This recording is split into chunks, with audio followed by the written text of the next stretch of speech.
Hello बच्चा party लोग, कैसे आप लोग। बहुत बहुत स्वागत है दीदी की वर्ड क्लासेस में। उम्मीद करती हूँ आप लोग बहुत अच्छे होंगे और मन लगा के पढ़ रहे होंगे। आज हम लोग पढ़ेंगे परिवहन के बारे में। हम लोग ने अपना 2 चैप्टर कंप्लीट कर लिया और जैसा कि मैंने वादा किया है कि 6 मंथ के अंदर आपका पूरा चैप्टर कवर कराया जाएगा, तो जरूर कवर होगा। चैनल से जुड़ना चाहते हैं अभी उसको सब्सक्राइब जरूर कर ले ताकि सबसे पहले वीडियो आप तक पहुंच पाए। चलिए अब हम लोग पढ़ते हैं अपना परिवहन के बारे में। ठीक है, तो देखो पहला तीसरा जो हम लोग का चैप्टर है, चैप्टर का नाम है परिवहन। तो सबसे पहले हम लोग को जानना है कि परिवहन क्या होता है। पहले हमको इसका मीनिंग पता होगा तभी तो चैप्टर समझ में आएगा। तो देखो परिवहन क्या होता है, जो मैं बोलूँ उसको ध्यान से कॉन्सेंट्रेट होके सुनिए, समझिए, निश्चित समझ में आएगा। ठीक है, तो देखो परिवहन क्या होता है। एक परिवहन होता है गाड़ी घोड़ा, गाड़ी हुआ जैसे बाइक हुआ, कार हुआ, जीप हुआ, ऐसे साइकिल हुआ, ऐसा समथिंग सब कुछ होता है। परिवहन मतलब एक स्थान से दूसरे स्थान तक जाना, जो मतलब गति के रूप में है, वो सब क्या कहलाते हैं, परिवहन।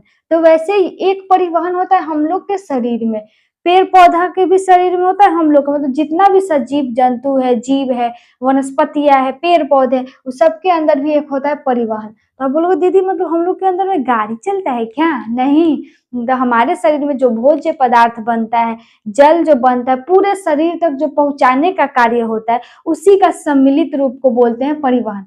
अब ये बताओ आप लोग, मान लो ये रहा आपका, ये है आपका भोजन। क्या है? ये आपका भोजन है। अब इसको आप खाओगे तो इस भोजन को खाने से कुछ आपको फायदा भी मिलेगा, मतलब कुछ अच्छे पदार्थ भी बनेगा और कुछ खराब पदार्थ भी बनता है। तो इस परिवहन के द्वारा क्या होता है, अच्छा जो पदार्थ होता है, जो हमारे लिए उपयोगी होते हैं, वो पूरे शरीर में जहां जहां उसको आवश्यकता होती है वहां चला जाता है। और जो खराब यानी जो हमारे शरीर में हानिकारक पदार्थ बनती है, वो हमारे शरीर से गंतव्य स्थान, मतलब जो सही जगह होता है वहां के द्वारा वो हमारे शरीर से बाहर निकल जाता है। तो ये सारा क्रिया किसके द्वारा होता है, परिवहन के द्वारा। तो आज हम उसी के बारे में पढ़ेंगे। उम्मीद करती हूँ परिवहन क्या होता है आपको समझ में आ गया होगा। अब देखिए परिवहन का जो परिभाषा है, आपके एग्जाम में 2 नंबर में पूछा जाता है कि परिवहन के परिभाषा बताएं, ये परिवहन किसे कहते हैं। तो चलिए वो समझते हैं। क्या लिखा है, उपयोगी पदार्थों को उनके मूल स्रोत से शरीर की प्रत्येक कोशिका तक पहुंचाना। मतलब क्या, उपयोगी पदार्थ यानी कि जो हमारे शरीर के लिए फायदेमंद है, यानी कि जो हमारे शरीर को जिसकी जरूरत है, वैसी पदार्थों को उनके स्रोत यानी कि जिसके द्वारा, स्रोत मतलब द्वारा, ठीक है, शरीर के प्रत्येक कोशिका तक पहुंचाना, मतलब ऊपर से लेकर नीचे तक उपयोगी पदार्थों को जिसका जहां जरूरत है वहां पहुंचाना, तथा अनुपयोगी और हानिकारक, जिसका पदार्थ का जरूरत हमारे शरीर में नहीं है, जो हमारे लिए हानिकारक है, वैसे पदार्थों को कोशिकाओं से निकालकर गंतव्य। अब बोलोगे दीदी गंतव्य स्थान क्या होता है? गंतव्य स्थान यानी कि जिस रास्ता से हानिकारक पदार्थ को निकलना चाहिए उसको बोलते हैं। गंतव्य स्थान तक पहुंचाने की क्रिया को ही हम लोग परिवहन कहते हैं। छोड़ो, आप बोलोगे दीदी इतना लंबा चौड़ा हमको तो याद ही नहीं होगा। तो सिंपल आप लोग अपने लैंग्वेज में भी लिखना, अपने लैंग्वेज में लिखने पे और ज्यादा नंबर मिलता है। तो अपने लैंग्वेज में कैसे लिखोगे, लिखना उपयोगी पदार्थों को हमारे आवश्यक अंगों तक या कोशिकाओं तक पहुंचाना, तथा हानिकारक पदार्थों को उसके सही जगह के द्वारा या गंतव्य स्थान के द्वारा हमारे शरीर से बाहर निकाल देना, क्या कहलाता है, परिवहन कहलाता है। उम्मीद करती हूँ परिवहन आपको अच्छे से समझ में आ गया होगा। अब देखिए उसके बाद लिखे हैं हमने, क्या है अगला टॉपिक आप लोगों का, पौधों में पदार्थों का परिवहन। अब देखो जितने भी सजीव है उसमें से एक पौधा भी आता है। तो पौधा में जो पदार्थ होता है, मतलब जो हानिकारक हो वो या उपयोगी हो वो कैसे, किस क्रिया द्वारा काम करता है। तो ये बाबू आपके 1 नंबर यहाँ से पक्का होता है। आपसे पूछा जाएगा कि निम्नलिखित में किसके द्वारा पौधों में पदार्थों का परिवहन होता है, तो आप बोलना विशरण क्रिया द्वारा। कौन सा क्रिया द्वारा? विशरण क्रिया द्वारा। अब एक क्वेश्चन आपके होमवर्क के लिए है कि एक और कौन सी क्रिया पेड़ पौधे विशरण द्वारा करते हैं। ये आपका होमवर्क है, मैंने इसको बताया था, आप कमेंट में बताना। ठीक है, उसका देखो जटिल पौधों में पदार्थों का परिवहन। अब देखो पौधे 2 प्रकार के होते हैं, एक सरल और एक जटिल। सरल जिनका शरीर बहुत सूक्ष्म होता है, छोटे होते हैं, जो दिखते भी नहीं है लगभग वैसे, और एक होता है जटिल पौधे। जैसे जटिल पौधे जो बड़े बड़े पौधे हुए जिसमें तरह तरह की संरचनाएं पाई जाती है, तो उनका जो क्रिया होता है वो विशरण के द्वारा पूर्ण नहीं हो पाती है। क्यों? क्योंकि विशरण छोटे मोटे एक कोशिकीय ऐसे पौधे के लिए होता है, और जटिल में तो बहुत तरह की कोशिकाएं पाई जाती है, तो उनके लिए एक विशेष तंत्र का निर्माण किया गया रहता है। किसका? तो संवहन ऊतक का, जिसे हम लोग संवहन बंडल भी कहते हैं। अब लोग दीदी संवहन ऊतक क्या होता है? तो देखो संवहन ऊतक दो प्रकार के पाए जाते हैं, जो मैंने यहाँ पे आपको लिखा है, एक जाइलम होता है और एक फ्लोएम होता है। क्या? संवहन ऊतक एक जाइलम होता है, एक फ्लोएम होता है। तो इस जाइलम का जो काम है, इस जाइलम का काम रहता है जल को हमारे नहीं, जो जटिल पेड़ पौधे हैं उनके पूरे शरीर तक, पूरे कोशिकाओं में पहुंचाना। आपसे पूछा जाएगा जाइलम का क्या कार्य होता है, तो जल का स्थानांतरण करना। स्थानांतरण का मतलब एक स्थान से दूसरे स्थान तक उसको भेजना। तो आपसे पूछा जाएगा जाइलम का क्या कार्य होता है, तो जल का स्थानांतरण करना। अब बोलो दीदी ये तो रटना पड़ेगा। रटना क्या? देखो ज से जाइलम और ज से जल। जब भी जाइलम का बात आएगा तो अपना ज से, और क्या दीदी बताई थी, तो ज से जल, तो ज से जाइलम और ज से जल। उम्मीद करती हूँ समझ में आएगा। अब ये फ्लोएम क्या होता है, तो जल के बाद क्या आता है? खाना आता है, जिसे हम लोग बोलते हैं क्या? खाना, जिसे बोलते हैं हम लोग भोज्य पदार्थ। क्लियर है? तो अब ये भोज्य पदार्थ का कार्य करता है, जाइलम जल पहुंचाने का कार्य करता है और फ्लोएम क्या करता है? भोज्य पदार्थ, यानी कि जो आवश्यक भोजन उनका होता है खाद्य पदार्थ के रूप में, उनका स्थानांतरण करते हैं। क्लियर है यहाँ तक? अब देखो यहाँ पे मैंने लिखा संवहन बंडल। अब ये संवहन बंडल क्या होता है, तो जाइलम और फ्लोएम दोनों को जब एक में मिला दिया जाता है तो उसे ही बोलते हैं हम लोग संवहन बंडल। आपसे पूछेगा संवहन बंडल किसे कहते हैं, तो आप बोलना जाइलम और फ्लोएम के सम्मिलित रूप को क्या कहते हैं? संवहन बंडल कहते हैं। ये सब 9th क्लास में भी आप लोग पढ़े होंगे, आपके 10th में भी ये पढ़ना है। आपसे पूछा जाएगा संवहन बंडल कितने होते हैं, तो दो।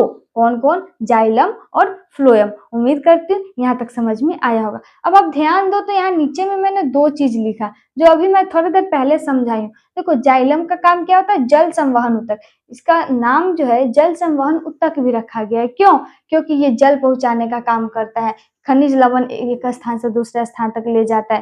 तो इसलिए पूछा जाएगा जाइलम का दूसरा नाम क्या है, तो बोलना जल संवहन ऊतक। क्लियर है? उसका तो फ्लोएम का कार्य क्या होता है? भोज्य पदार्थों का स्थानांतरण करना। तो उम्मीद करती हूँ इतना आपको अच्छा से समझ में आया होगा। अब हम लोग आगे देखते हैं आगे क्या है। तो अब हम लोग देखते हैं अपना ये थोड़ा सा जो बचा है वो, उसके बाद ये वीडियो को हम लोग समाप्त कर लेंगे। ओवरलोड बिल्कुल नहीं लेना है बाबू, बस हमको आप 15 से 20 मिनट दे दो, उससे ज्यादा मैं आपसे और कुछ नहीं मांग रही। 20 मिनट आप हमको दो, टॉपर में 20 मिनट ही रोज आप हमको दे दो, उतने में मैं आपको टॉपर बनाने की गारंटी देती हूँ।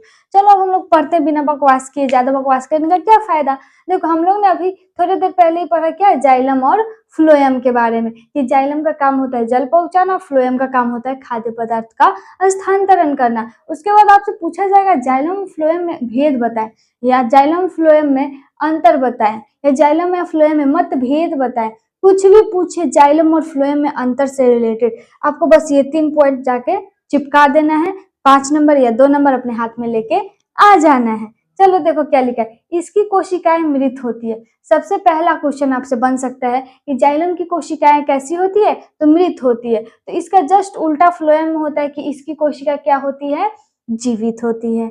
क्लियर है? बस आप ये वाला याद रखोगे ना तो ये ऑटोमेटिक आपको याद हो जाएगा। ये नहीं दोनों आप रटते रहो, समझो और इसको थोड़ा माइंड में रखिए, ये ऑटोमेटिक निकल जाएगा। कैसे? जैसे अभी बताया मैं कि जाइलम की कोशिका क्या होती है? मृत। तो फ्लोएम की कोशिका कैसी होगी? जीवित होगी। अब देखो यह जल एवं घुलित खनिजों का स्थानांतरण करता है। जैसा कि मैंने बताया था कि जल और खनिज लवण को ये क्या करता है?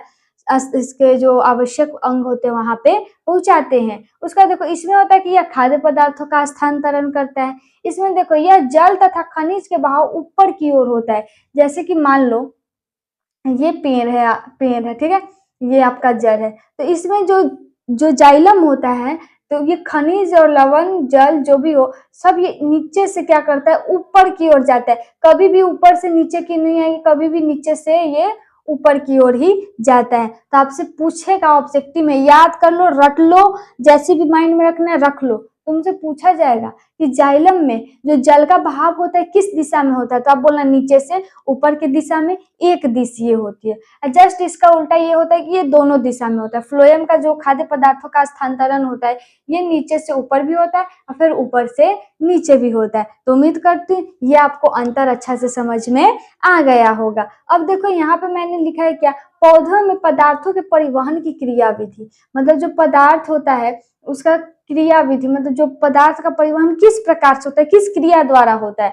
तो वही मैंने यहाँ पे लिखा कि जल, खनिज लवण, खाद्य पदार्थ का परिवहन विकसित पौधों में 2 क्रिया द्वारा होता है। जो अविकसित, जो छोटा छोटा पौधा होगा उसमें तो विषरण क्रिया द्वारा हो जाएगा, लेकिन जो जटिल पौधे होंगे उसमें 2 क्रिया की सहायता से इनमें मतलब जो परिवहन का कार्य होता है वो पूरा होता है। तो पहला होता है स्थानांतरण, जिसमें घुलित पदार्थों को चालन पौधों में एक अंग से दूसरे अंग तक ले जाया जाता है। कहने का मतलब है क्रिया 2 भाग में इनका पूर्ण होता है, पहला स्थानांतरण और दूसरा वाष्पोत्सर्जन। स्थानांतरण का मतलब जो उन पौधों का आवश्यक पदार्थ है और जो घुलित रूप में है, मतलब कि जो लिक्विड फॉर्म में है, जो जल के रूप में है, हाँ, उसको क्या करते हैं, पूरे अंगों तक पहुंचाने का काम करते हैं, और पहुंचाने को एक स्थान से दूसरे स्थान तक ले जाने की क्रिया को स्थानांतरण कहते हैं। क्लियर है। अब देखो एक है वाष्पोत्सर्जन। क्या है? वाष्पोत्सर्जन। वाष्पोत्सर्जन क्या है कि जब क्रिया के फलस्वरूप जो उनमें एक्स्ट्रा जल जो बन जाता है, उस जल को वाष्प के रूप में बनाकर अपने पौधे क्या करते हैं, वाष्प के रूप में बनाकर वायुमंडल में छोड़ देते हैं, तब इनका क्या होता है कि परिवहन का क्रिया पूर्ण हो जाती है। तो ये 2 चरण में होता है, पहला स्थानांतरण चरण होता है और दूसरा वाष्पोत्सर्जन चरण। इससे ज्यादा आज के लिए इतना ही रहेगा, ओवरलोड लेके पढ़ने की कोई आवश्यकता नहीं है। तो वीडियो अच्छा लगे तो वीडियो को लाइक करके चैनल को सब्सक्राइब जरूर करें। कोई भी डाउट हो तो कमेंट बॉक्स में कमेंट कीजिए, नेक्स्ट वीडियो में उसका सॉल्यूशन लेकर हम आएंगे। तब के लिए bye bye and take care.